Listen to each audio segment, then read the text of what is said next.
Just 2 weeks ago, Melissa Jubane got married to the man she'd been with for the past decade, but as of yesterday, her 27-year-old neighbor has been charged with both kidnapping and killing her. Officials have also sealed the court documents here, but women who claim to know Bryce are speaking up, and they have horrible things to say. He's just pleaded not guilty to all charges against him, and this is everything we know so far. On August 24th, Melissa and Brian got married in Hawaii, surrounded by their family, but then after celebrating together over Labor Day weekend, they both had to get back to work. By September 2nd, Brian was back to his active duty in Washington, while Melissa had returned here to her apartment in Beaverton, Oregon. She was literally looking for nursing positions that could get her closer to where her husband was, but thanks to this man who was also a nurse, she never got the chance. Last Tuesday, after the long weekend, we know Melissa did make it to her first day back to work, and then that following morning on Wednesday, it should have been the same thing. Melissa even talked to her husband before her shift that morning, but still, she never showed up to the hospital. Immediately, her coworkers, friends, and family knew that something was wrong, and when officers got to her place for a welfare check, they would get the feeling that they were right.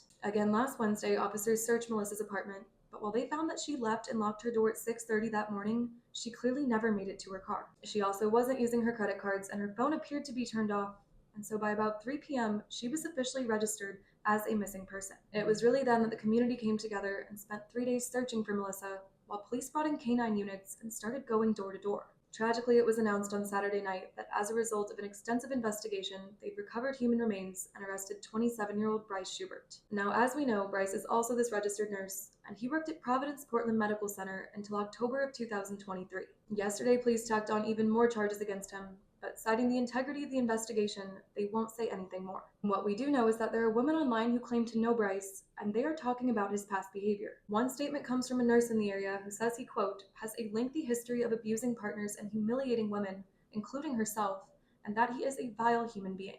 As of today, Bryce is being held without bail in connection to Melissa's murder, and his next court date is scheduled for this coming Monday.